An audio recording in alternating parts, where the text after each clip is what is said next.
শুভেচ্ছা, শুভেচ্ছা, শুভেচ্ছা। আজকে আপনাদের পড়ে শোনাব মওলানা ভাসানীর জীবন ও রাজনীতি নিয়ে লেখা লেখক সৈয়দ আবুল মকসুদের বই ভাসানী কাহিনী থেকে। পার্ট 2। চাটুকারিতা ভালো না। মওলানা ভাসানী চাটুকারিতা ও স্তাবকতাকে শুধু অপছন্দ নয়, ওতে অস্বস্তি বোধ করতেন। একবার অধ্যাপক মোজাফফর আহমেদ, পীর হাবিবুর রহমান প্রমুখ দলীয় শীর্ষ নেতাদের নিয়ে বসেছিলেন। কয়েকজন ছোট নেতা সেখানে উপস্থিত হয়ে এ কথা সে কথার পর চাটুকারের মতো মওলানার খুব প্রশংসা করছিলেন। মওলানা বুঝলেন ওই নেতার মতলব। বললেন, আমাকে প্রশংসা করার জন্য তোমাকে ধন্যবাদ। প্রশংসাকারী বিব্রত হয়ে চুপ করে থাকলে তিনি বলেন, শোনো মিয়া, আল্লাহ বলেছেন, হে মানুষ, তোমরা আমারে প্রশংসা করো বা না করো, আমি আছি। আমার অবস্থাও তাই। তোমরা প্রশংসা করলেও আমি ভাসানী আছি, প্রশংসা না করলেও আছি, নিন্দা করলেও আছি। চাটুকারিতা জিনিসটা ভালো না। মওলানা ভাসানী যা ভালো বুঝতেন তাই করতেন। তার কাজের প্রতিক্রিয়া কোথায় কিভাবে হলো সে পরোয়ানা তিনি করতেন না। প্রশংসা সবাই ভালোবাসে, তার সামনাসামনি প্রশংসা অপছন্দ করতেন। তবে সঙ্গত কারণে কোনো সহকর্মী মওলানার নীতির ও কাজের সমালোচনা করলে তিনি তা সহজভাবে নিতেন। যারা সমালোচনা করতেন তাদের সে সমালোচনার জবাব দিতেন, খণ্ডন অথবা সমর্থন করতেন, কিন্তু তাদের উপর বিরূপ হতেন না। বিরক্ত হতেন কারো কপট আচরণে। আত্মগরিমার জবাব। দৈনিক সংবাদের মালিক, ন্যাশনাল আওয়ামী পার্টির নেতা আব্দুল কবির বিত্তবান হয় এক ধরনের আত্মগরিমা ছিল তার আচরণে।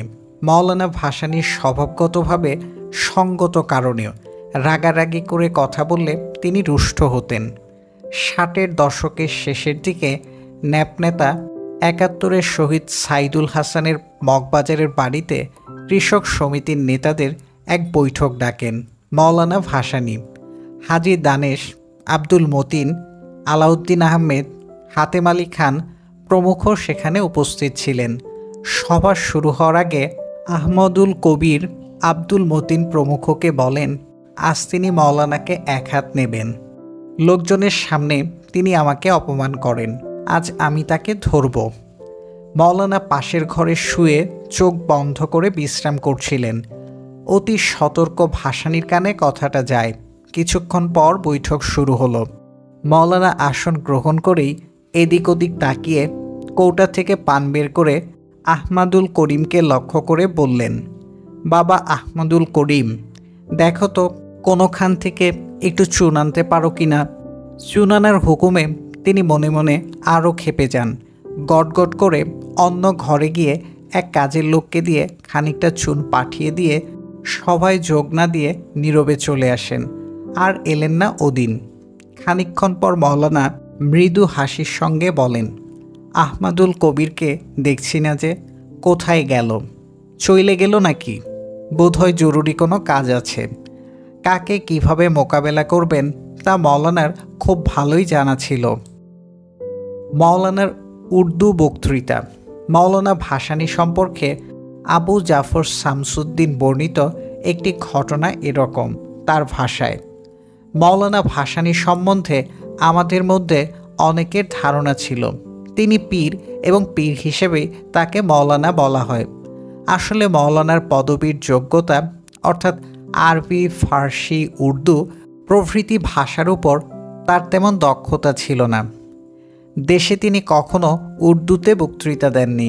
আরবি, ফার্সিতে কারো সঙ্গে কথাবার্তা বলতেও কখনো শুনিনি। এটাও শুনেছিলাম যে তিনি কিছুদিন দেওবন্দে ছিলেন, কিন্তু সেখানকার সনদ তার ছিল না। কাকমারি সম্মেলনে প্রথমবারের মতো আমার ভুল ভাঙল। মিশরের প্রতিনিধি হিসেবে ডক্টর হাসান হাবাসির পরিচয় যখন দিলাম, তখন মওলানা সাহেব খুব খুশি হয়ে তার সঙ্গে আরবিতে কথাবার্তা শুরু করলেন। মওলানা ভাসানীর মধ্যে আড়ষ্টতা ছিল না। উভয়ের কথাবার্তা স্বাভাবিক দ্রুতগতিতে চলছিল। দ্বিতীয়বার ভুল ভাঙল 1957 সালের শেষ দিকে। মওলানা ভাসানী এবং ন্যাপ কেন্দ্রীয় সাংগঠনিক কমিটির সদস্যরা তখন লাহোর, পেশোয়ার, বানুকোহার সফর করছেন। লাহোরের লরেন্স বাগানে 24/10/57 তারিখে মওলানা ভাসানীকে নাগরিক সংবর্ধনা জানাচ্ছেন লাহোরবাসীর শিক্ষিত সমাজ। মূল উদ্যোক্তা মিয়া ইফতেখার উদ্দিন।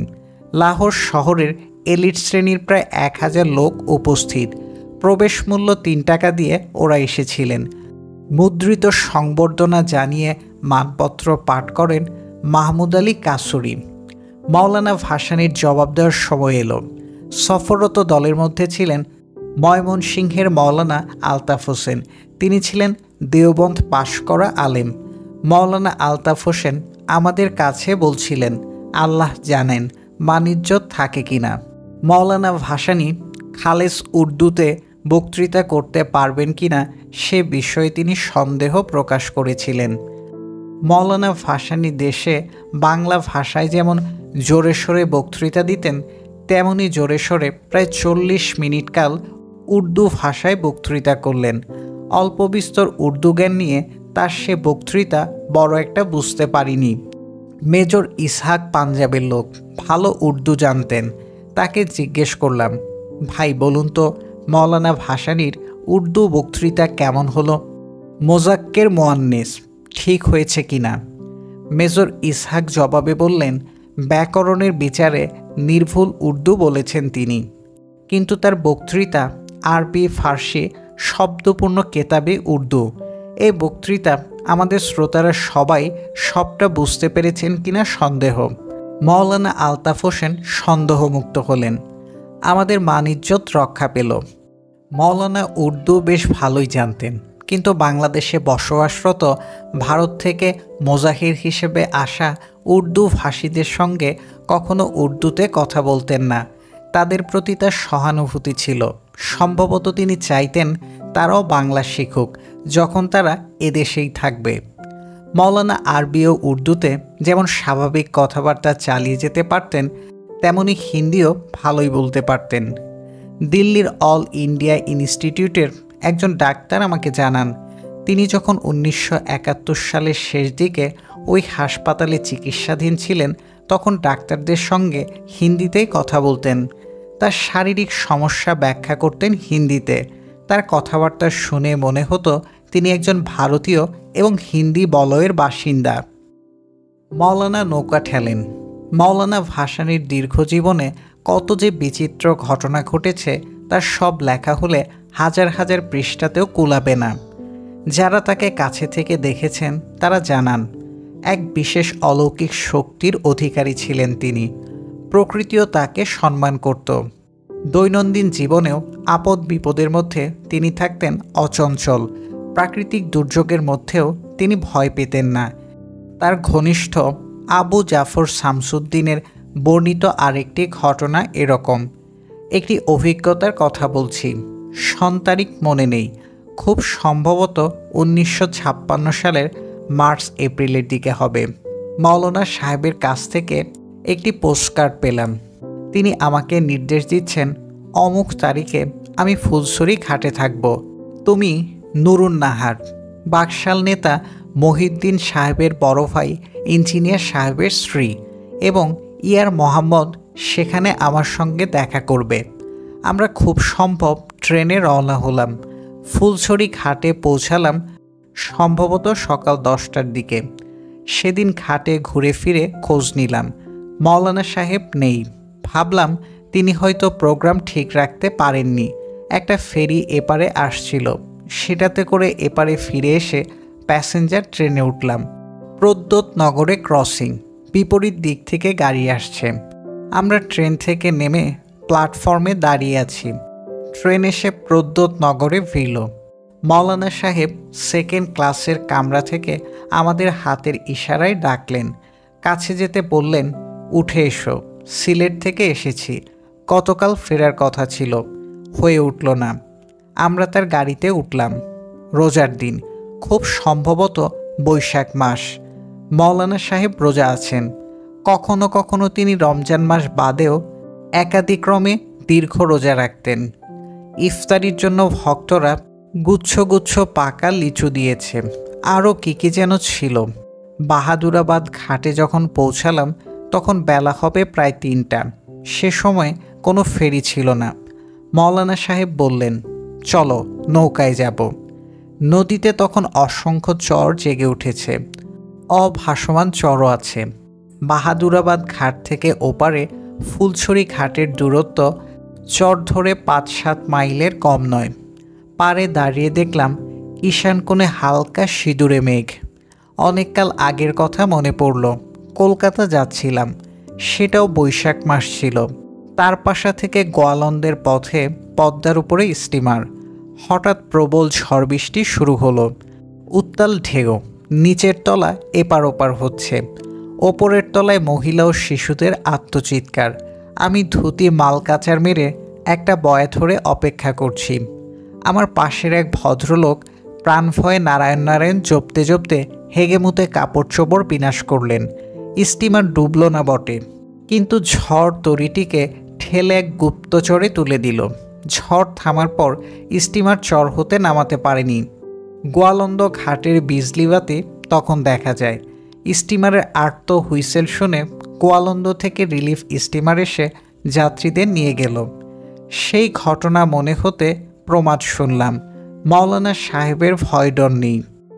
ঘাটে অপেক্ষমান একটি মাঝারি সাইজের সইওয়ালা নৌকায় চড়ে তিনি হুকুম দিলেন, এসো। কি করি? হুকুম তামিল না করলে শুধু বেয়াদবি হয় না, আমাদের কাপুরুষতাও প্রকাশ পায়। নৌকায় একজন মধ্যবয়সী মাঝি, তার সহকারী 12 থেকে 14 বছরের এক বালক, সম্ভবত পুত্রই হবে। পালের নৌকা চলল, বাতাস মন্দা। কিছু দূর যেতে হঠাৎ নৌকার গতি বন্ধ হয়ে গেল। নিচের গুপ্তচরে ঠেকেছে। মাঝি লগি নামালো, কিন্তু প্রাণপণ চেষ্টা করেও নৌকা নাড়াতে পারে না। হঠাৎ কোনো কথা নেই, বার্তা নেই। মৌলানা সাহেব লুঙ্গি কোর্তা সমেত গুলি হতে লাফ দিয়ে পড়লেন নদীতে। মাঝি ফিসফিস করে বলল, মৌলানা সাহেব নেমেছেন, নৌকো চলবেই। মৌলানা সাহেব জোর ঠেলতেই নৌকা চলতে শুরু করলো। তিনি পাকা মাঝির মতো নৌকার কাছে ভর দিয়ে উপরে উঠলেন। কারো সহায়তা নিতে হলো না। ছইয়ের প্রান্তসীমায় বসে মৌলানা সাহেব সুদূর দিগন্তের পানে চেয়ে রইলেন। আমরা কেউ রোজা ছিলাম না। ছইয়ের ভেতরে বসে তার লিচুগুলোর সদ্ব্যবহার করতে লাগলাম। তিনি ফিরে তাকাননি, তাকালে ধরা পড়তাম। মাঝি ঠিক বলেছিলেন, নৌকো আর কোথাও ঠেকেনি। ঝড়ের মধ্যেও পড়লাম না। ইফতারের সময় নৌকা ফুলছড়ি ঘাটে ভিড়ল। তীরে ছোটোখাটো দোকান। মৌলানা সাহেব নৌকার গুলুইতে দাঁড়িয়ে আছেনি। আপনা আপনি ইফতারি আসতে লাগলো। চিরা, মুড়ি, পেঁয়াজ, কলা ইত্যাদি। লিচু তো ছিলই। মৌলানা সাহেব খুব অল্প খেলেন, আমরা সদ্ব্যবহার করলাম। নৌকাতেই নামাজ পড়ে গুলুইতে দাঁড়িয়ে কাউকে বিশেষভাবে উদ্দেশ্য করে নয়, এমনি বললেন, সঙ্গে 3 জন মেহমান আছেন, ভাত সালন লাগবে। একটু পরেই দেখি 1 হাঁড়ি ভাত এবং পুরো 1 হাঁড়ি ভর্তি বড় গুজি আইর মাছের রসা সালন। যতক্ষণ পেটে কুলোয় আশুদা হয়ে খেলাম। খেতে খেতেই কথাবার্তা হলো। পরদিন সকালে ঢাকায় ফিরে এলাম। মাঝির কথা, মৌলানা সাহেব যখন নৌকায় উঠেছেন তখন নৌকো চলবেই। এবং ফুলছড়ি ঘাটের লোকজনের শ্রদ্ধাভক্তি দেখার পর দ্বিতীয়বারের মতো বুঝেছিলাম পীর আব্দুল হামিদ খাঁ ভাসানীর কেরামতিতে সাধারণ মানুষের অগাধ আস্থা ছিল। অপরদিকে তিনিও ছিলেন সাধারণ খেটে খাওয়া মানুষের নিকট আত্মীয়ের মতো। মৌলানা ভাসানী ছিলেন সব ধরনের উচ্চমন্যতা হীনমন্যতার ঊর্ধ্বে। তথাকথিত সফিস্টিকেশনের ধার তিনি ছিলেন না। মৌলানা ভাসানীর সঙ্গে একান্ত অন্তরঙ্গ সেই মুহূর্তগুলো এখনও আমাদের জীবনের সম্পদ মনে করি। রাজনীতিতে ভুল ত্রুটি হয়তো তিনি করে থাকবেন, কিন্তু তিনি সত্যিকার অর্থেই ছিলেন বাংলার গরিব নিরক্ষর সাধারণ মানুষের আপনজন। তারা তাকে সেভাবেই গ্রহণ করেছিলেন। মৌলানা পেতে নয়, দিতেও জানতেন। মৌলানা ভাসানী সম্পর্কে সাধারণ মানুষের মধ্যে একটা ধারণা আছে, তিনি একজন পীর বা ধর্মীয় নেতা ও রাজনৈতিক নেতা। মানুষের কাছ থেকে যারা শুধু পেতেই অভ্যস্ত, কিন্তু তার ক্ষেত্রে তা সত্য নয়। তিনি মানুষকে দিতে জানতেন।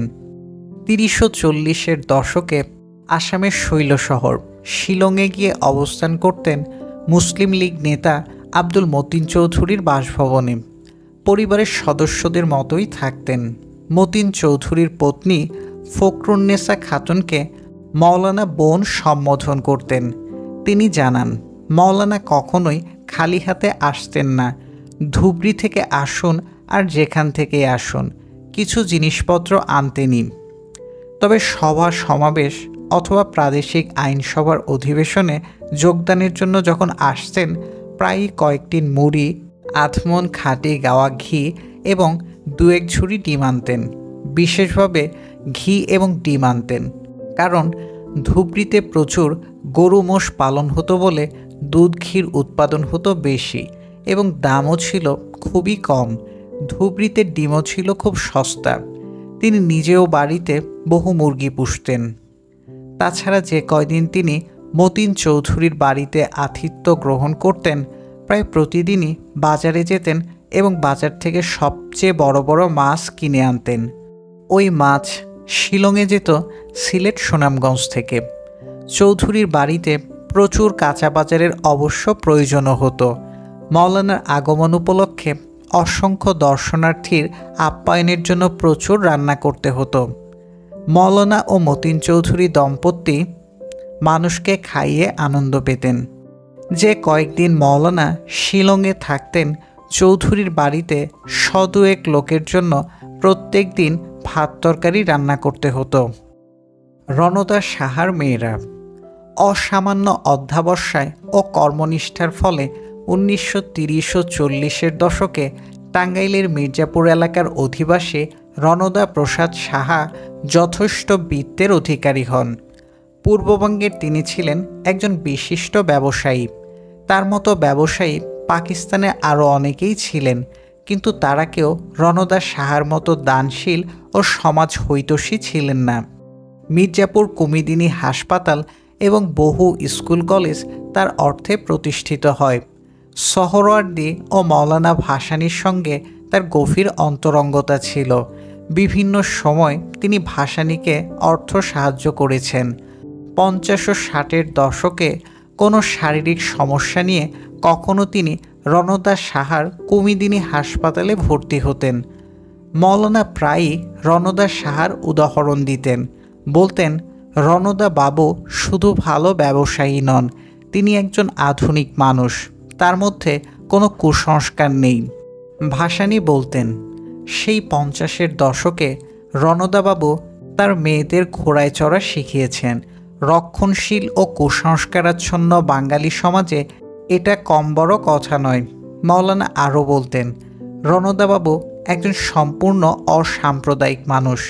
তিনি কোনো ব্যাপারে হিন্দু মুসলিম ভেদাভেদ পছন্দ করেন না। তার কাছে সব সম্প্রদায়ের মানুষ সমান। বাংলাদেশের মুক্তিযুদ্ধের সময়ও রণদা সাহা ভারতে যাননি। পাকিস্তানের কোনো নরপশুও তাকে হত্যা করতে পারে তা কল্পনাতেও আসেনি। তার গভীর দেশপ্রেম ও আত্মবিশ্বাসের মূল্য তাকে দিতে হয়। যেদিন ভাসানী শুনলেন যে রণদা সাহাকে পাকিস্তানি সৈন্যরা তার পুত্র কনেসহ হত্যা করেছে, তিনি ভাতৃবিয়োগের ব্যথা অনুভব করেন। ১ ঘন্টার মোনাজাত। আওয়ামী লীগ গঠিত হওয়ার পর প্রথম সবচেয়ে বড় জনসভাটি অনুষ্ঠিত হয় ১৯৪৯ সালের অক্টোবরে ঢাকার আরমানিটোলা মাঠে। তখন ঢাকার বড় বড় জনসভা ওই মাঠেই অনুষ্ঠিত হতো। পরে বড় জনসভা হতে থাকে পল্টনের ময়দানে। মুসলিম লীগ সরকারের বিরুদ্ধে জনসভা, সুতরাং সরকার ও লীগ নেতারা নীরবে বসে থাকতে পারেন না। জনসভা প্রতিহত করার সব আয়োজন করা হয়। আওয়ামী লীগও জনসভা সফল করতে বদ্ধপরিকর, সুতরাং টান টান উত্তেজনা হওয়া স্বাভাবিক। ১৪৪ ধারা জারির গুজবও রটেছিল, কিন্তু শেষ পর্যন্ত তা হয়নি। মাঠের দক্ষিণ দিকে মঞ্চ তৈরি করা হয়েছিল। সভাপতিত্ব করেছিলেন মৌলানা ভাসানী। ২-১ জন বক্তা সামান্য বক্তব্য রাখতেই জনতার ভেতর থেকে একদল হইচই শুরু করে। তা যে লীগের লোকেদের কাজ তা বোঝা যায়। সাধারণ শ্রোতারা মারামারির মধ্যে পড়ার ভয়ে নিরাপদে আশ্রয়ের সন্ধানে হাঁটাহাঁটি শুরু করে। এর মধ্যে ইট পাটকেলও ছুটতে থাকে। সভাপতির আসন থেকে উঠে এসে মাওলানা ভাসানী মাইকের সামনে দাঁড়ান, বলেন, ভাইও, সরকার আমাদের সভা পণ্ড করতে চায়। এ অবস্থায় আমরা সভা করব না। আপনারা শান্ত হয়ে যার যার জায়গায় দাঁড়ান। আমরা আল্লাহ তাআলার দরবারে আমাদের ফরিয়াদ জানিয়ে মোনাজাতের মাধ্যমে সভা শেষ করব। এই কথা বলেই মাওলানা আল্লাহুম্মা আমিন বলে মোনাজাত শুরু করেন। সবার সব শ্রোতাও হাত তুলে আল্লাহুম্মা আমিন বলে দাঁড়িয়ে যায়। মোনাজাতকারীদের মধ্যে 1/3 ছিল হিন্দু এবং কমিউনিস্ট। মাওলানা আরবিতে দু একটি মোনাজাতের দোয়া পাঠ করেই বলতে থাকেন, হে দিন দুনিয়ার মালিক, পরওয়ারদিগার, জালেমের অত্যাচার থেকে তুমি মজলুমকে রক্ষা করো। মোনাজাতে পরকালের কোনো কথা ছিল না, গোরাজাব মাফ করার কোনো আকুতি ছিল না। ছিল সরকারের অন্যায়, অবিচার ও জুলুমের কথা। তা থেকে মুক্তির জন্য জেহাদ ঘোষণার কথা। মাঝে মাঝেই শ্রোতা মোনাজাতকারীরা আল্লাহুম্মা আমিন বলতে থাকে। কিন্তু মোনাজাত আর শেষ হয় না। মোনাজাতের মধ্যে পাকিস্তান প্রতিষ্ঠার পটভূমি ও ইতিহাস বর্ণনা করা হয়। পাকিস্তানের 2 বছরের অন্যায় অত্যাচারের ফিরিস্তি দেওয়া হয়। অন্যায়ের প্রতিবাদ করা ইসলামের শিক্ষা, তাও বলা হয়। 1 ঘন্টার বেশি সময় ধরে মোনাজাত চলে। সমাবেশে তার রাজনৈতিক বক্তৃতায় মাওলানা যা বলতেন, মোনাজাতে সে কথাগুলোই বললেন। মোনাজাতে গোয়েন্দা পুলিশ বিভাগ ও পুলিশের বিশেষ শাখার লোকেরা হাত তুলে অংশ নেওয়ায় সেদিন তারাও ভাসানীর বক্তৃতার কোনো নোট নিতে পারেননি। রাজহাঁসের মাংস ও নৌকায় সঙ্গীতানুষ্ঠান। স্বাধীনতার কয়েক মাস পর যখন গণপরিষদ সংবিধান রচনার জন্য কাজ করছিল, তখন কিশোরগঞ্জ মহকুমার মিঠামইন উপজেলায় কৃষক সমিতির আয়োজনে এক কৃষক সম্মেলনে ভাষণ দিতে মাওলানা ভাসানী মিঠামইন যান। তরুণ কমিউনিস্ট আইয়ুব রেজা চৌধুরীর পরিবারে তিনি আতিথ্য গ্রহণ করেন। তবে রাতে থাকলেন হাওরের মধ্যে নৌকায়। কৃষক সমাবেশে শুধু কৃষক নয়, জেলেসহ সাধারণ গ্রামের মানুষ যোগ দেয়। মাওলানা বলেন, বাংলাদেশের সংবিধানে কৃষকের, তাঁতির, জেলের ও গ্রামের অন্যান্য শ্রমজীবী মানুষের অধিকার রক্ষার ব্যবস্থা যদি না থাকে, তাহলে সেই সংবিধান তিনি মানবেন না। সংবিধান যারা রচনা করেছেন তাদের তিনি কৃষক সংগঠনগুলোর প্রতিনিধিদের সঙ্গে কথা বলার পরামর্শ দেন। তিনি বলেন, মুক্তিযুদ্ধের 9 মাস যারা সীমান্তের ওপারে গিয়ে বসেছিল, তারা সেই কৃষকের সমস্যা বুঝতে পারবে না। যে কৃষক জীবনের ঝুঁকি নিয়ে মুক্তি বাহিনীর সদস্যদের আশ্রয় দিয়েছে, নিজের ঘরে অন্ন নেই, তবু মুক্তি বাহিনীর ছেলেদের জন্য 2টো খাবার জুটিয়েছে। কৃষকরা ও গ্রামের সাধারণ মানুষ শহুরে উচ্চবিত্তের মতো জীবনের ভয়ে পালিয়ে যাননি কোনো নিরাপদ আশ্রয়ে। কৃষক তার ঘরের কোণে, খড়ের গাদায় মুক্তিযোদ্ধাদের লুকিয়ে রেখেছে, জীবন বাজি রেখে। সেই কৃষকের অবস্থা পরিবর্তনের জন্য যদি কোনো ব্যবস্থা সংবিধানে না থাকে, সেই সংবিধান গণপরিষদ পাশ করলেও তিনি তা মানবেন না বলে জানায়। দিনের বেলা বহু কৃষক ও সাধারণ মানুষ সমাবেশে উপস্থিত ছিলেন। চৌধুরী পরিবারের লোকেরা মাওলানার কাছে জানতে চান, হুজুরের রাতের খাবারের ব্যবস্থা হচ্ছে, তার পছন্দের বিশেষ কিছু আছে কিনা। গরু, মুরগি, খাসি, তিনি যা চাইবেন তাই হবে। চৌধুরী পরিবারের অনেকগুলো বিরাট রাজহাঁস পানির কিনারে ছোটাছুটি করছিল। ওগুলোর দিকে তাকিয়ে তিনি বললেন, রাজহাঁসের মাংস খাবো। সাদা ভাত আর রাজহাঁসের তরকারি করো। অবিলম্বে সেই ব্যবস্থা হলো। মাওলানা রইলেন নৌকায়। তার সঙ্গে ছিলেন কৃষক সমিতির নেতাদের মধ্যে রাশেদ খান মেনন, তার ব্যক্তিগত সচিব সৈয়দ ইরফানুল বারী প্রমুখ। সন্ধ্যার পর সাঁতার কেটে হাওরে গোসল করেন মাওলানা।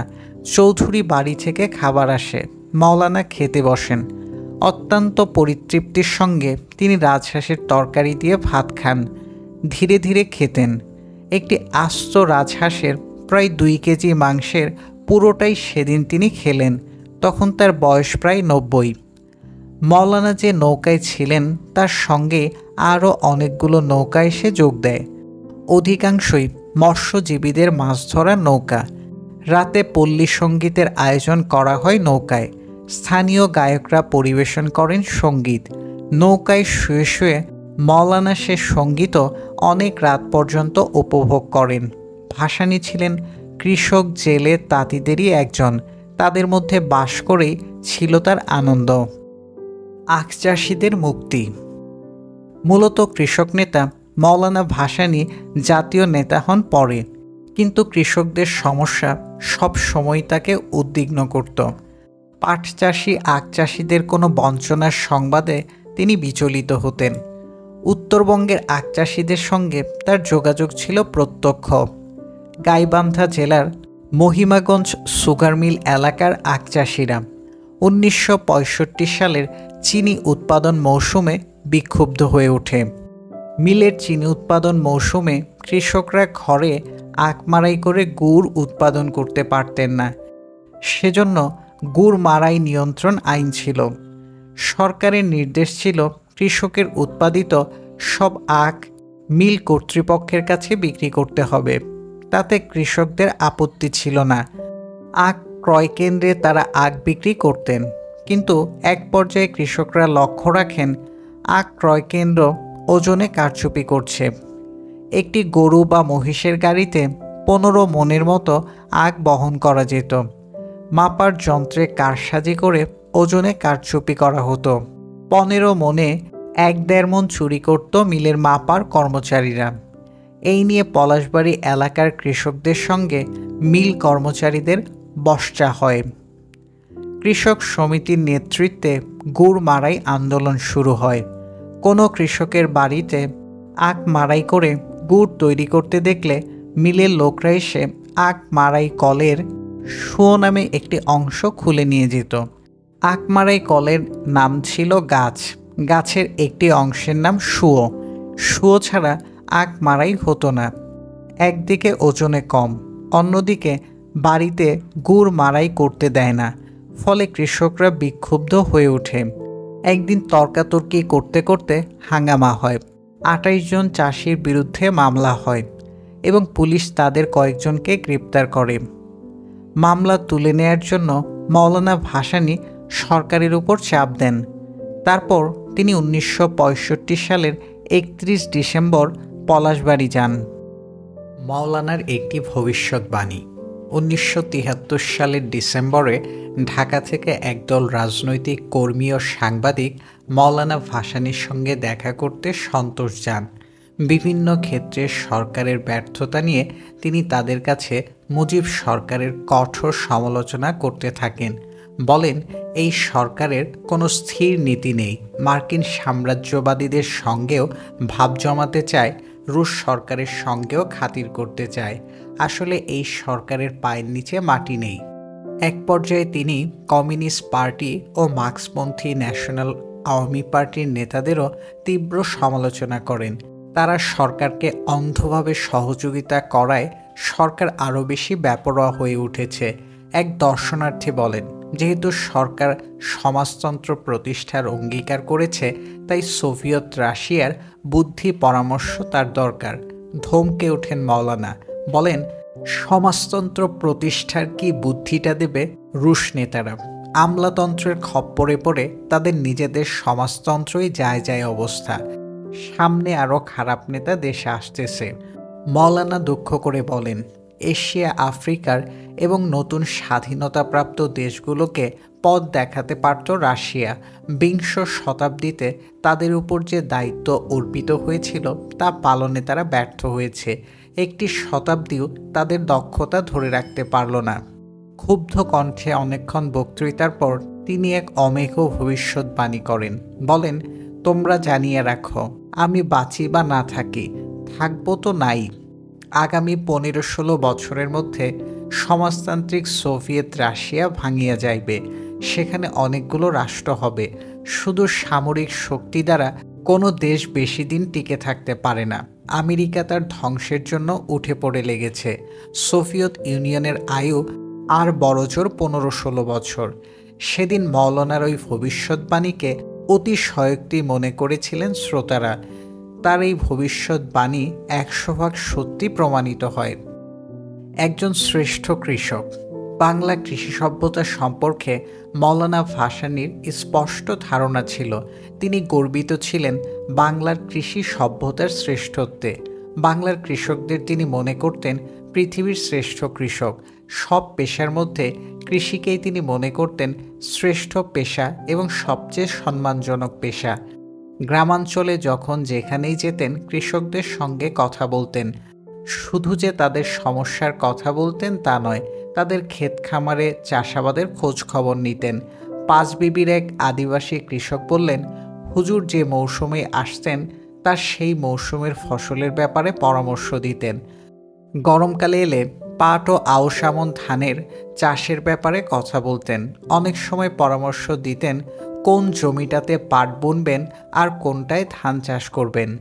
তিনি কৃষকদের বাড়ির আশেপাশের জমিতে তরিতরকারি, লাউ, শিম, কুমড়া, বরবটি, করল্লা, কচু, ঝিঙা, ধুন্দুল, মিষ্টি লাউ প্রভৃতি বোনার পরামর্শ দিতেন। এক বোনা চাষি বললেন, আদিবাসী চাষি, একবার তার তরকারি খেতে পানি দেয়া হয় নাই দেখে তিনি তাকে বকাঝোকা করেন।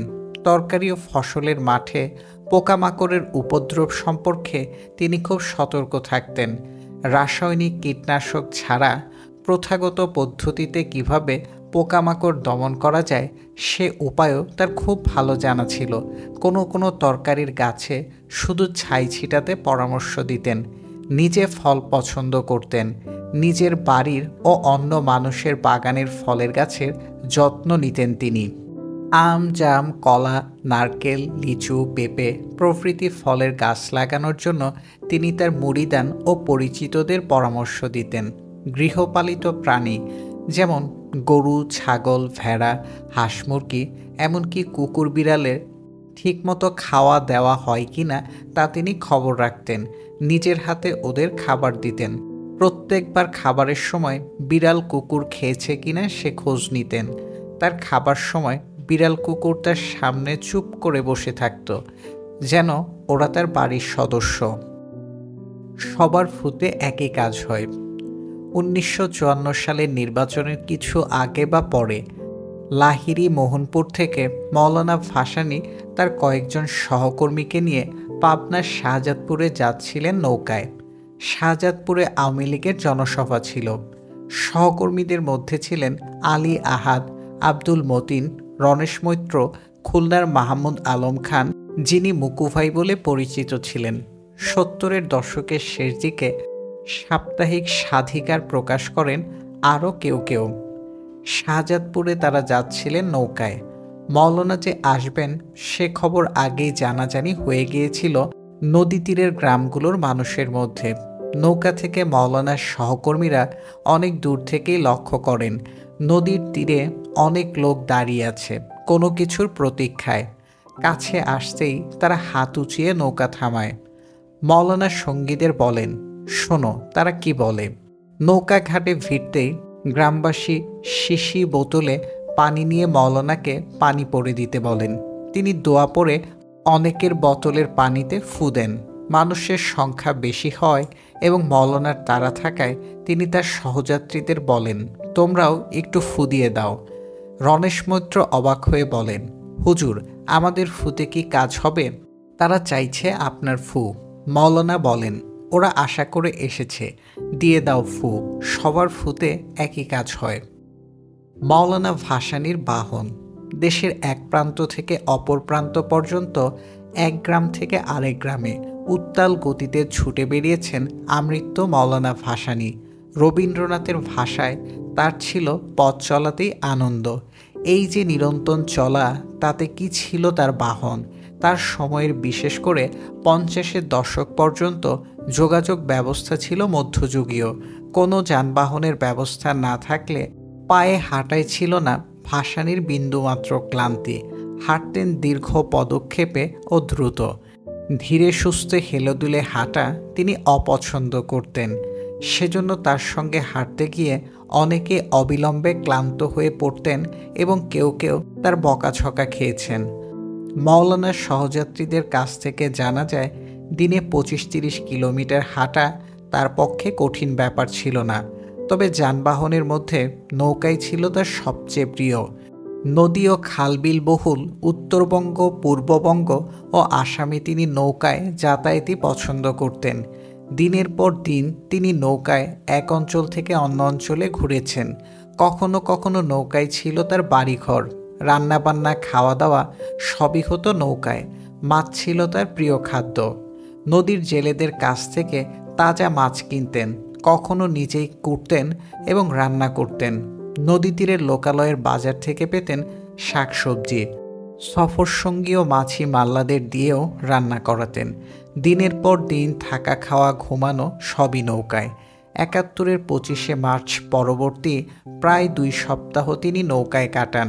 ৫০-এর দশক পর্যন্ত সড়কপথে তার অন্যতম প্রধান বাহন ছিল ঘোড়া। সাধারণত দুর্গম পথে, খারাপ রাস্তায় ঘোড়ায় যাতায়াত করতেন।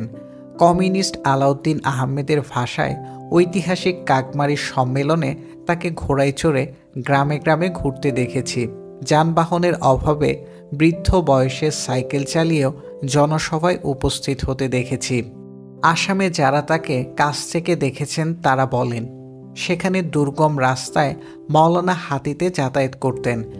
লাইন প্রথা ও বাঙালি খেদা বিরোধী আন্দোলনে তাকে নওগাঁ, দহগ্রাম, মঙ্গলদৈ প্রভৃতি এলাকায় ছুটে বেড়াতে হতো। সাইকেল, ঘোড়া ও হাতিতে তিনি চলাফেরা করতেন। নদীপথ হলে নৌকা বা লঞ্চ। কথিত কোনো সহৃদয় ভক্তের দেয়া জিপ গাড়িও পেয়েছেন। পাকিস্তান প্রতিষ্ঠার পর বছরের বেশিরভাগ সময় ভাসানী উত্তরবঙ্গের বিভিন্ন জেলায় কৃষকদের মধ্যে কাজ করেছেন। তার বাড়িও ছিল উত্তরবঙ্গে। ওই এলাকায় তিনি গরু ও মোষের গাড়িতে যাতায়াত করতেন। ঘোড়ার গাড়িতে ছোয়ের নিচে বসে বা শুয়ে তিনি চলতেন দিনমান। কোনো মুরিদের বাড়ি থেকে হয়তো ভাত রান্না করে থালায় গামছা দিয়ে বেঁধে দিয়েছে। সেই খাবার তিনিও মোষের গাড়ির চালক একত্রে খেয়ে নিয়েছেন। অনেক সময় রমজান মাসে তিনি ইফতার করেছেন মোষের গাড়িতে বসেই। ৬০-এর মাঝামাঝি থেকে আইয়ুব খানের সময় সড়ক যোগাযোগ ব্যবস্থা ভালো হতে শুরু করে। জীবনের শেষ ৭-৮ বছর অনুরাগীদের পাঠানো গাড়িতে যাতায়াত করেছেন মাওলানা। মাওলানা ইংরেজিও বলেন। পাকিস্তানের রাজনীতি নিয়ে মার্কিন যুক্তরাষ্ট্রের অতি উৎসাহ ১৯৪৭ সাল থেকেই।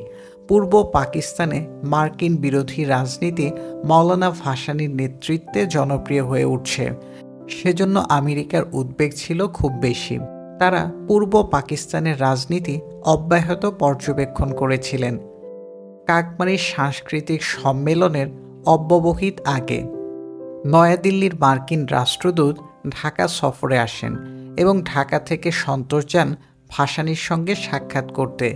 কেন্দ্র ও প্রদেশে আওয়ামী লীগ ক্ষমতায় এবং মাওলানা দলের শীর্ষ নেতা, সুতরাং অনেক দেশের কূটনীতিকই তার সঙ্গে সাক্ষাৎ করেন।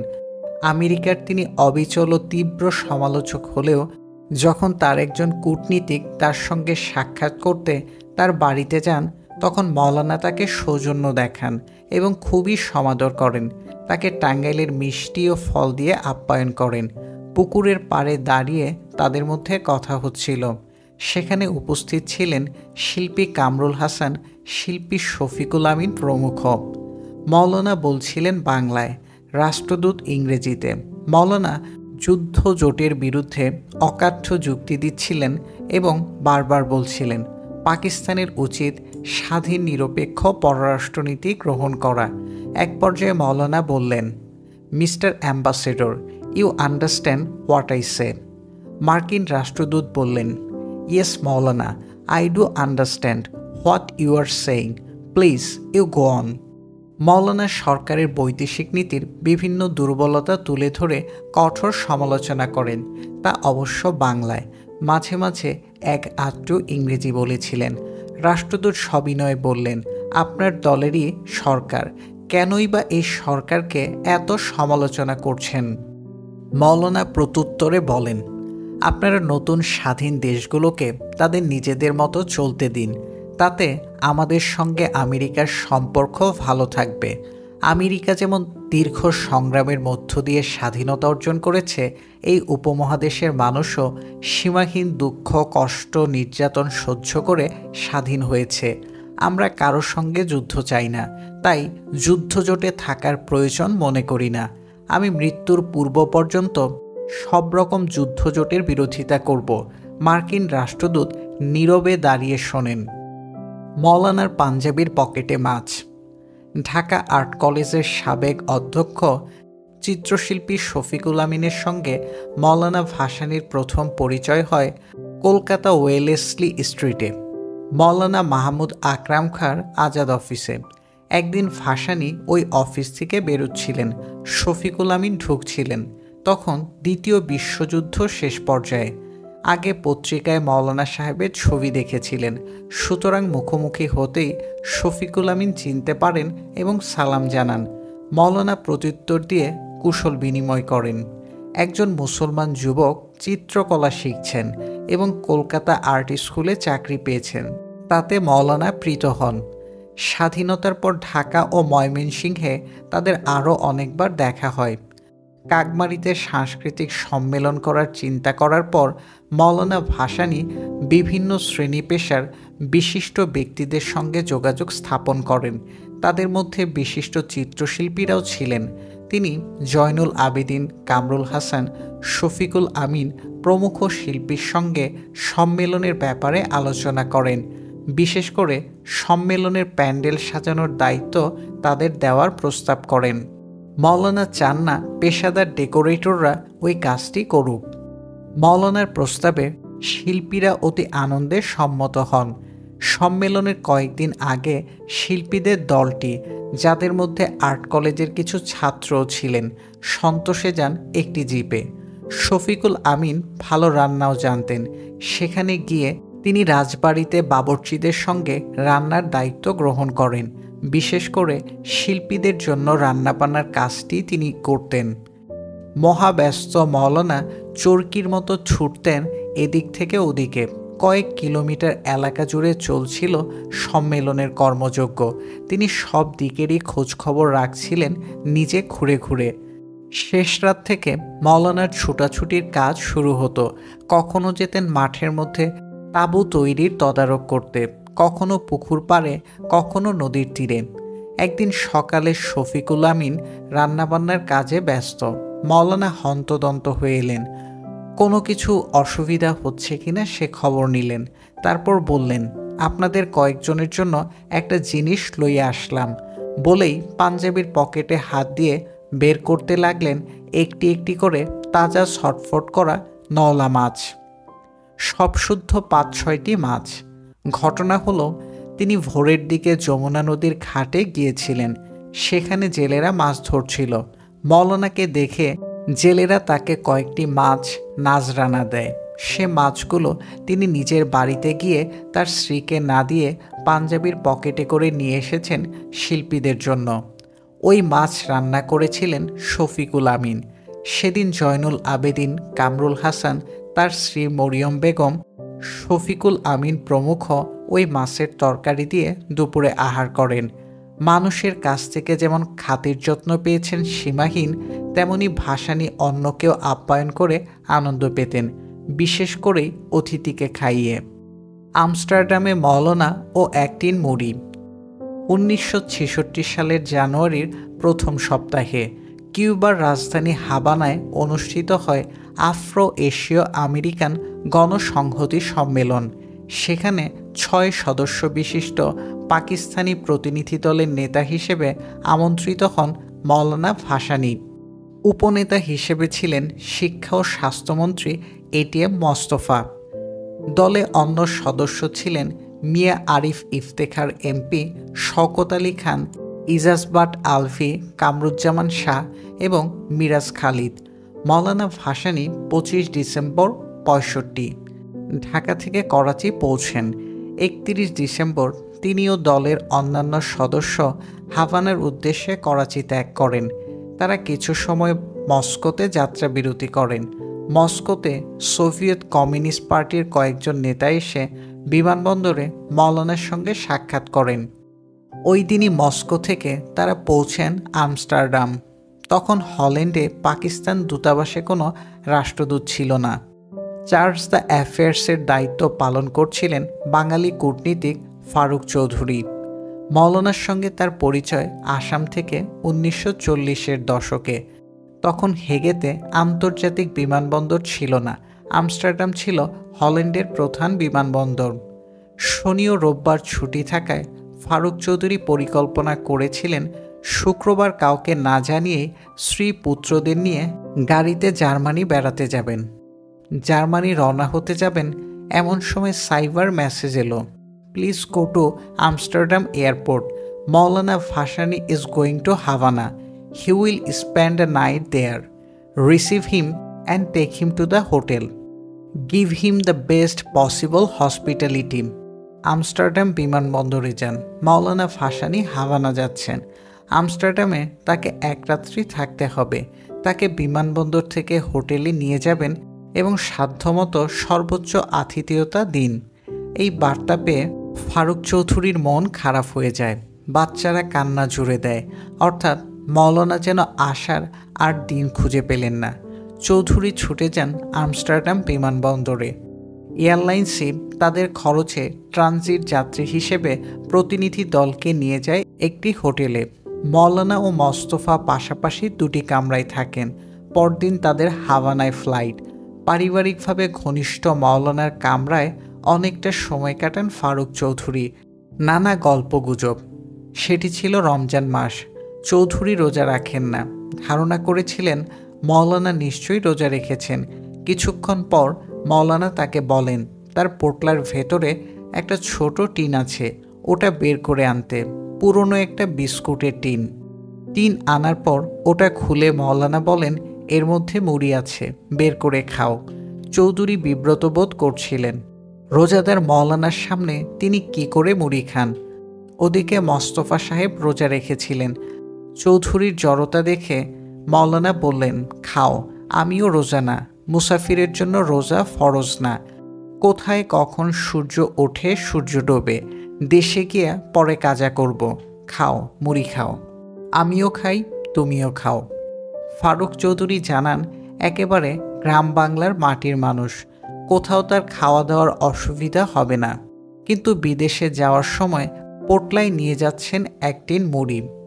হাভানা সম্মেলনটি ছিল খুবই গুরুত্বপূর্ণ।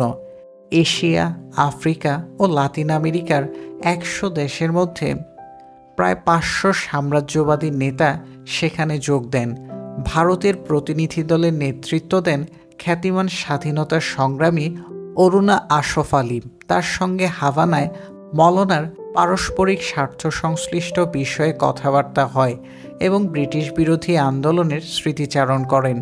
সবচেয়ে গুরুত্বপূর্ণ আলোচনা হয় মওলানার সঙ্গে ফিদেল কাস্ট্রোর।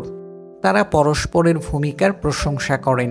8 জানুয়ারি মওলানা সম্মেলনে তার ভাষণ দেন বাংলায়। এশিয়ার শান্তির স্বার্থে কাশ্মীর সমস্যার সমাধানের জন্য এশিয়া, আফ্রিকা ও লাতিন আমেরিকার জনগণের প্রতি আহ্বান জানিয়ে তিনি বলেন, আমরা ভারত সরকারের নীতির সমালোচনা করি, ভারতের জনগণের নয়। অন্যান্য দেশের জনসাধারণের মতো ভারতের জনগণের প্রতিও আমাদের শ্রদ্ধা ও ভালোবাসা রয়েছে। তিনি বলেন, আমরা এমন একটি দেশ থেকে এখানে এসেছি যেখানে যুদ্ধের ক্ষত এখনও শুকায়নি।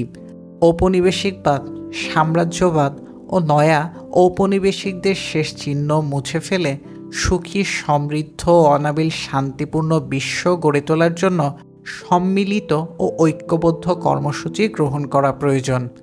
দ্বিতীয় মহাযুদ্ধের পর সাম্রাজ্যবাদী ও ঔপনিবেশিক শক্তির বিরুদ্ধে সংগ্রামে উল্লেখযোগ্য ফল পাওয়া গেলেও এখনও অন্ধকার দিক রয়ে গেছে। সাম্রাজ্যবাদী গোষ্ঠী শোষণ বজায় রাখার জন্য এখন নতুন নতুন কৌশল অবলম্বন করেছে। ক্ষতিকর সামরিক চুক্তি, সামরিক ঘাঁটি, শর্তযুক্ত অর্থনৈতিক সাহায্য প্রভৃতির মাধ্যমে সাম্রাজ্যবাদী শোষণ অব্যাহত রেখেছে। হাভানা সম্মেলনে পাকিস্তানি প্রতিনিধি দলে এক মারাত্মক বিপর্যয় ঘটে। ভাষণদানকালে উপনেতা মন্ত্রী মোস্তফা হৃদরোগে আক্রান্ত হয়ে মারা যান। সফর সংক্ষিপ্ত করে মৌলানা দেশে ফেরেন। হাভানায় যাওয়ার আগে আমস্টারডামে ফারুক চৌধুরীকে বলে গিয়েছিলেন তার জন্য 1 কার্টন সিগারেট কিনে রাখার জন্য। দেশে তিনি কাউকে তা উপহার দেবেন। দাওয়াত রক্ষা। বাংলা আসাম সীমান্তের কাছে হাতীবান্ধায় একজন গ্রাম্য কৃষক নেতা আব্দুল হক ছিলেন মৌলানা ভাসানীর অনুসারী ও তার ভক্ত। দেশভাগের আগে তিনি বহুদিন আসামে মৌলানার সহচর্যে ছিলেন এবং তার সেবা করেছেন। বাংলাদেশ স্বাধীন হওয়ার পর আব্দুল হক সন্তোষেও বহুদিন ছিলেন, এমনকি মৌলানার মৃত্যুর পরও। তার থেকেই জানা যায় এই কাহিনী। 1940-এর দশকে ধুবড়ির আশেপাশের এক গ্রাম থেকে একদিন এক বৃদ্ধা আসেন মৌলানার কাছে। তার আবদার ছিল মৌলানাকে একবেলা খাওয়াবেন। অনেক বছর ধরে হুজুরকে খাওয়াবেন বলে তিনি মনস্থ করে আছেন, কিন্তু সুযোগ পাচ্ছেন না। মহাব্যস্ত মৌলানা বৃদ্ধকে বলেন, তোমার বাড়িতে খেতে যেতে পারি যদি তুমি আমি যা বলি তাই খাওয়াও। বৃদ্ধা বলেন, মৌলানা যা খেতে চাইবেন তাই খাওয়াবেন। মৌলানা বলেন, শুধু ভাত আর লাউ পাতা ভর্তা খাওয়াবে, এর বেশি হলে আমি তোমার উঠান থেকে সোজা চলে আসব। বৃদ্ধা বলেন, আপনাকে খাওয়াবো বলে আমি মোরগ পাইলা রাখছি অনেক দিন। মৌলানা বলেন, মোরগ মুরগি না, শুধু যদি লাউ পাতা ভর্তা খাওয়াতে পারো তো যাব। এবার বৃদ্ধা বলেন, কিছু মাসকালাইয়ের ডাইল ভাইজা রাখছি, ডাইলও দিবার পারবো না। মৌলানা সামান্য ভাবেন এবং বলেন, মাসকলাই ডাইল পাক করবে আর লাউ পাতা ভর্তা, আর কিছু না। সহায় সম্বলহীন দরিদ্র বৃদ্ধাকে তিনি আশাহত করতে চাননি, আবার তার উপরে চাপ পড়ুক সেটাও চাননি মৌলানা। জামায়াতের গুন্ডা। 1969 সালের 24শে মার্চ মৌলানা ভাসানী পশ্চিম পাকিস্তান সফর শেষে লাহোর থেকে ঢাকা ফেরেন। সেখানে তিনি জামায়াতে ইসলামীর গুন্ডা বাহিনীর দ্বারা আক্রান্ত হয়েছিলেন। সেজন্য ঢাকা বিমানবন্দরে বিপুল সংখ্যক দলীয় নেতাকর্মী তাকে অভ্যর্থনা জানান। 25শে মার্চ প্রেসিডেন্ট আইয়ুব খান পদত্যাগ করেন এবং সেনাবাহিনী প্রধান জেনারেল ইয়াহিয়া খানের কাছে ক্ষমতা হস্তান্তর করেন। ইয়াহিয়া সারা দেশে সামরিক আইন জারি করেন। রাজনৈতিক কার্যক্রম নিষিদ্ধ ঘোষিত হয়। 26শে মার্চ থেকে মৌলানা বিভিন্ন জেলার গ্রামাঞ্চল সফরে বের হন। এক পর্যায়ে তিনি খুলনা সফরে যান। তখন খুলনার ডেপুটি কমিশনার ছিলেন ইনাম আহমদ চৌধুরী। ওই জেলার দায়িত্বে নিযুক্ত সামরিক আইন শাসন ছিলেন একজন পশ্চিম পাকিস্তানি ব্রিগেডিয়ার। তিনি ছিলেন সীমান্ত প্রদেশের অধিবাসী। ব্রিগেডিয়ার ডিসিকে বলেন, ওপর থেকে নির্দেশ এসেছে মৌলানা ভাসানীকে গ্রেপ্তার করতে হবে, তিনি যেন তাকে আটক করার ব্যবস্থা করেন। ইনাম চৌধুরী খোঁজ নিয়ে জানেন মৌলানা তখন রূপসা নদীর ঘাটে এক নৌকায় অবস্থান করছেন। তিনি ব্রিগেডিয়ারকে বলেন, ভাসানীকে গ্রেপ্তারের জন্য তিনি নিজেই যাচ্ছেন। অবিভক্ত ভারতের আসাম থেকে তারা পারিবারিকভাবে পরিচিত। ইনাম চৌধুরীর জন্য সেটি ছিল এক বিব্রতকর অবস্থা। রূপসা ঘাটে তার নৌকায় ডিসিকে হাজির হতে দেখেই মৌলানা আঁচ করতে পারেন এবং পরিহাস করে উর্দুতে বলেন, হাম সমঝ কিয়া, আমাকে নিয়ে যেতে এসেছিস, চল তোর বাড়িতে চল, জেলে যাওয়ার আগে তোর বাড়ি হয়ে যাব। বিব্রত চৌধুরী বলেন, তা না হয় যাবেন, কিন্তু তার আগে সার্কিট হাউসে যেতে হবে, ওখানে আপনাকে চা খাওয়াবো। ডিসির গাড়িতেই মৌলানা সার্কিট হাউসে আসেন। সেখানে ব্রিগেডিয়ার দাঁড়ানো ছিলেন। তার সঙ্গে মৌলানাকে পরিচয় করিয়ে দিয়ে চৌধুরী বলেন, brigadier sub, my job is complete, যা করার করুন। মৌলানাকে নিয়ে আর্মি অফিসার ও জেলা প্রশাসনের কর্মকর্তারা বসেন। মৌলানা উর্দুতে ব্রিগেডিয়ারের কুশল জিজ্ঞেস করেন। তারপর মৌলানা ভাসানী উর্দুতে ভারতীয় উপমহাদেশের স্বাধীনতা সংগ্রামের ইতিহাস বলতে শুরু করেন। ব্রিগেডিয়ার ইনাম চৌধুরীর ভাষায় মস্তকবিহীন ভূজঙ্গের মতো মাথা নিচু করে মৌলানার বক্তৃতা শুনতে থাকেন। মৌলানার থামার কোনো লক্ষণ নেই। ব্রিগেডিয়ার তখন নির্দেশ দিলেন সেনা অফিসার ও জওয়ানদেরও সেখানে আসতে। অফিসার ও জওয়ানরা এসে নিচে বসে পড়লেন মৌলানার বক্তৃতা শুনতে। চমৎকার উর্দুতে মৌলানা বলতে থাকেন, এই ভারতবর্ষের মানুষ আমরা একদিন স্বাধীন ছিলাম। ব্যবসা বাণিজ্য করতে এসে ইংরেজরা এই দেশেরই কিছু বেইমানের সহযোগিতায় দেশটাকে দখল করল। শুধু দখল নয়, শুরু করলো নির্মম অত্যাচার ও শোষণ। সবচেয়ে বেশি আঘাত আসে এদেশের কৃষক, কামার, কুমার, জেলে, তাঁতি প্রভৃতি শ্রেণীর মানুষের ওপর। ব্রিগেডিয়ার তার ওপরের কারো সঙ্গে ফোনে কথা বলেন। মৌলানাকে আর সেদিন গ্রেপ্তার করা হয়নি। গভর্নরের সন্দেহ, ভাসানীর পরামর্শ। পাকিস্তানের পাঞ্জাবের শাসকরা পূর্ববঙ্গের মুসলমানদের হেয় চোখে দেখতেন। তারা যে আদৌ মুসলমান সে সম্পর্কেও পাঞ্জাবিদের সন্দেহ ছিল। তারা মনে করতেন বাঙালি মুসলমান হিন্দুদের একটি ভিন্ন সংস্করণ মাত্র। তখন পূর্ব পাকিস্তানের গভর্নর মালিক ফিরোজ খান নুন। তিনি ছিলেন পাঞ্জাবের সামন্ত ভূস্বামী পরিবারের মানুষ। পূর্ব বাংলার সম্পর্কে তার বিশেষ ধারণা ছিল না, ঘৃণাও পুষতেন বাঙালিদের সম্পর্কে। একবার তিনি কথা প্রসঙ্গে বলেন, বাঙালি মুসলমানের নাম দেখে মনে হয় না যে তারা মুসলমান।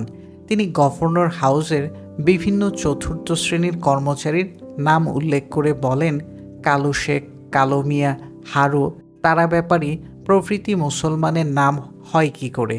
তিনি নির্দোষ ভঙ্গিতে আরেকটি কথা বলেন, তিনি লোকমুখে শুনেছেন সব বাঙালি মুসলমানের খতনা হয় না।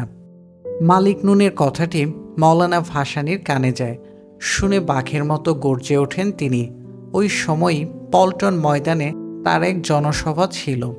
সবাই ভাষণ দিতে গিয়ে তিনি পাঞ্জাবি শাসকদের কীর্তিকলাপের দীর্ঘ ফিরিস্তি দিয়ে বলেন, লাট সাহেব পাঞ্জাবের জমিদার। বাঙালি মুসলমানরা সত্যিকারের মুসলমান না হিন্দু তা তিনি জানেন না, তার তা জানার কথাও না, কারণ তিনি অন্য দেশের মানুষ।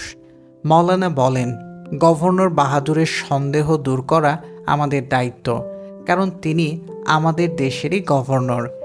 নিজ দেশের মানুষ সম্বন্ধে তার স্পষ্ট ধারণা থাকা দরকার, কিন্তু তার সন্দেহ দূর করার উপায় কী? একটু থেমে তিনি তার পেছনের বাদিকে গভর্নর হাউসের প্রতি তাকিয়ে বলেন, হে মুসলমান ভাইও, সচক্ষে না দেখলে গভর্নর সাহেবের সন্দেহ দূর হবে না। কোনো কিছু সচক্ষে না দেখা পর্যন্ত তার সন্দেহ যাবে না।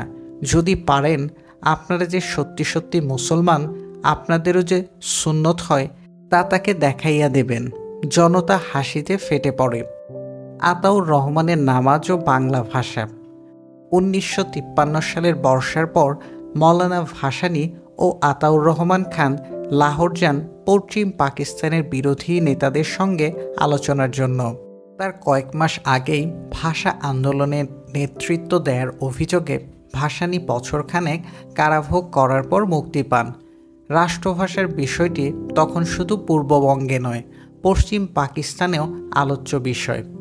এক পাঞ্জাবি নেতার বাড়িতে তারা আতিথ্য গ্রহণ করেন। একই ঘরে তাদের থাকার ব্যবস্থা হয়। আসরের নামাজের সময় মৌলানার খাটের পাশে জায়নামাজ বিছিয়ে আতাউর রহমান নামাজে বসে যান। জায়নামাজ ছিল একটি। মৌলানা আগেই নামাজ আদায় করে চোখ বন্ধ করে খাটে শুয়েছিলেন। আতাউর রহমান যখন নামাজ পড়ছেন তখন পাঞ্জাবের 2-3 নেতা ঘরে ঢোকেন। তারা গুরমানি বা দৌলতানার মতো শীর্ষ নেতা না হলেও দ্বিতীয় সারির বিশিষ্ট নেতা ছিলেন তারা বুদ্ধিজীবী গোষ্ঠীর নেতাও। খান সাহেবের নামাজ পড়া দেখে তারা তাজ্জব হন। তার নামাজ শেষ হলে তারা বিস্ময়ের সঙ্গে বলেন, খান সাহাব, আপনাকে মনে হচ্ছে একজন খাঁটি মুসলমান, কারণ আপনি নামাজ পড়ছেন। শুনে আতিউর রহমান অবাক হন এবং তিনি কি বলবেন তা বুঝে ওঠার আগেই এক পাঞ্জাবি নেতা বলেন, তাহলে ব্রাদার, তো বাঙ্গালওয়ালা কি বাদসরব, অর্থাৎ কি রাষ্ট্রভাষা নিয়ে বাংলা করছেন? খান সাহেব আকাশ থেকে পড়েন, বলে কি লোকগুলো। তিনি কিছু বলার আগেই মৌলানা তরাক করে বিছানা থেকে উঠে খাটে বসেন। তার বসার ঢং দেখে পাঞ্জাবি নেতারা কিছুটা ভড়কেই যান। মৌলানা উর্দুতে বলতে থাকেন, আসল মুসলমান হলেন আপনারা। পূর্ববঙ্গের মুসলমানরা হলো আধা মুসলমান, কারণ তারা আগে হিন্দু ছিল, এখনও হিন্দুই রয়ে গেছে। পাঞ্জাবি নেতারা এবার যেন একটু জোর পেলেন ভাসানীর কথায়। কেউ বোধহয় মৃদুস্বরে বললেন, আলবৎ আলবৎ। এবার মৌলানা বলেন, আপনাদের কাছ থেকে আমাদের কিছু ইসলাম ধর্ম সম্পর্কে শিক্ষা নেওয়া দরকার। কোরআন হাদিস সম্পর্কেও আপনাদের কাছে আমাদের জানার অনেক কিছু আছে। ইসলামের প্রথম দিকের ইতিহাস সম্পর্কে কিছু বলুন তো। খোলাফায়ে রাশিদিন সম্পর্কে কিছু বলুন। এবার পাঞ্জাবি নেতারা একটু বিব্রত বোধ করেন, অস্বস্তিকর পরিবেশে বোকার মতো হাসেন শুধু। মৌলানা ছাড়ার পাত্র নন। তিনি ইসলামী শিক্ষা, নামাজ, রোজা, হজ, জাকাত ও অন্যান্য মৌলিক ইসলামী শিক্ষা সম্পর্কে, বিদায় হজের হজরতের ভাষণ প্রভৃতি সম্পর্কে তারা কি জানেন সে সম্পর্কে উর্দুতে জিজ্ঞেস করেন। লেখাপড়া করে না এমন ছাত্র পরীক্ষকের মুখোমুখি হলে যে অবস্থা হয়, পাঞ্জাবি নেতাদের অবস্থা তার চেয়েও শোচনীয়। তারা মাথা নিচু করে চুপ করে থাকেন। এবার মৌলানা গর্জে ওঠেন। ক্রোধ প্রকাশ পায় তার কথায়। বলেন, একটি দেশের এক অঞ্চলের মানুষ যদি অন্য অঞ্চলের মানুষ সম্পর্কে মিথ্যা ধারণা পোষণ করে, তাহলে দেশের মানুষের মধ্যে সংহতির সৃষ্টি হবে কি করে? আমাদের পূর্ববঙ্গের একটি গাধাও ইসলাম সম্পর্কে যা জানে, পশ্চিম পাকিস্তানের ঘোড়া তো দূরের কথা, একজন শিক্ষিত মানুষও তা জানে না। এখানকার মানুষ তাদের 6 ফুট লম্বা চড়া শরীর নিয়ে অহংকার করতে পারে, কিন্তু ইসলাম নিয়ে গর্ব করার অধিকার তাদের বিশেষ নাই। পূর্ববঙ্গের সব মুসলমানই নামাজ রোজা করে না, কিন্তু সেখানে যত মানুষ নামাজ পড়ে, পশ্চিম পাকিস্তানে মুসলমানের সংখ্যাও তত না। পাঞ্জাবি নেতারা লজ্জিত হন, ক্ষমা চান। মৌলানা শেষে বলেন, ধর্মের সঙ্গে ভাষার কোনো সম্পর্ক নাই। ধর্ম এক জিনিস আর ভাষা আরেকটি জিনিস। একটির সঙ্গে অন্যটিকে যারা মেশায় তারা অসৎ মতলববাজ। উর্দুর সঙ্গে ইসলামের সম্পর্ক কি? আরব দেশের মানুষ উর্দুতে কথা বলে নাকি? ইরানের মানুষ কি উর্দু জানে? উর্দু কি দুনিয়ার সব মুসলমানের ভাষা? বাংলাকে যারা পাকিস্তানের অন্যতম রাষ্ট্রভাষা চায়, তারা পাকিস্তানের দুশ্মন নয়। যারা চায় না, তারাই পাকিস্তানের দুশ্মন। পাকিস্তানের যদি ক্ষতি হয়, তাহলে বাংলা বিরোধীদের দ্বারাই হবে। তিনি বলেন, আপনারা যদি পাকিস্তানকে ভালোবাসেন, তবে এই সর্বনাশের পথে পা দিয়েন না। অনেক রাত পর্যন্ত সেদিন পাঞ্জাবি নেতাদের সঙ্গে মৌলানার কথাবার্তা হলো। ভারতে মুসলমান রাজত্বের ইতিহাস বললেন। ইংরেজদের বিরুদ্ধে উপমহাদেশের হিন্দু মুসলমানের সম্মিলিত সংগ্রামের দীর্ঘ ইতিহাস বললেন। বিরাট আশা নিয়ে মুসলমানরা পাকিস্তান প্রতিষ্ঠা করেছে, তার পটভূমি ব্যাখ্যা করলেন। কিন্তু কয়েক ঘন্টা যে অনর্গল কথা বললেন, তা বাংলা বা ইংরেজি মিশিয়ে নয়, সম্পূর্ণ উর্দুতে।